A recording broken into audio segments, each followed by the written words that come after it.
BNP chairperson ও সাবেক প্রধানমন্ত্রী বেগম খালেদা জিয়া বর্তমানে গুরুতর ও সংকটময় শারীরিক অবস্থার মধ্য দিয়ে যাচ্ছেন। এভার কেয়ার হাসপাতালে আইসিইউতে নিবিড় পর্যবেক্ষণে চিকিৎসাধীন রয়েছেন তিনি।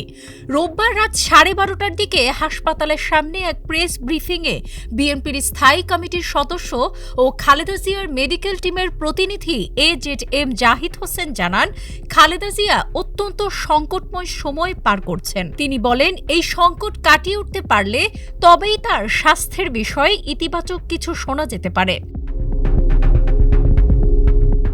তিনি আরও জানান, গত 23শে নভেম্বর খালেদা জিয়াকে হাসপাতালে ভর্তি করা হয়। ভর্তি হওয়ার পর তার শারীরিক অবস্থার অবনতি হলে তাকে প্রথমে সিসিইউ এবং পরে আইসিইউতে নেওয়া হয়।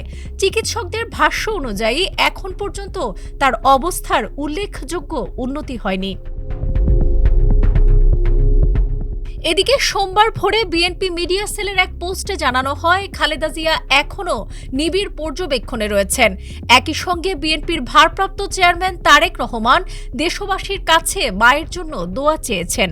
এর আগে রোববার রাতে তারেক রহমান ও তার স্ত্রী জুবাইদা রহমান হাসপাতালে গিয়ে প্রায় 2 ঘণ্টা অবস্থান করেন।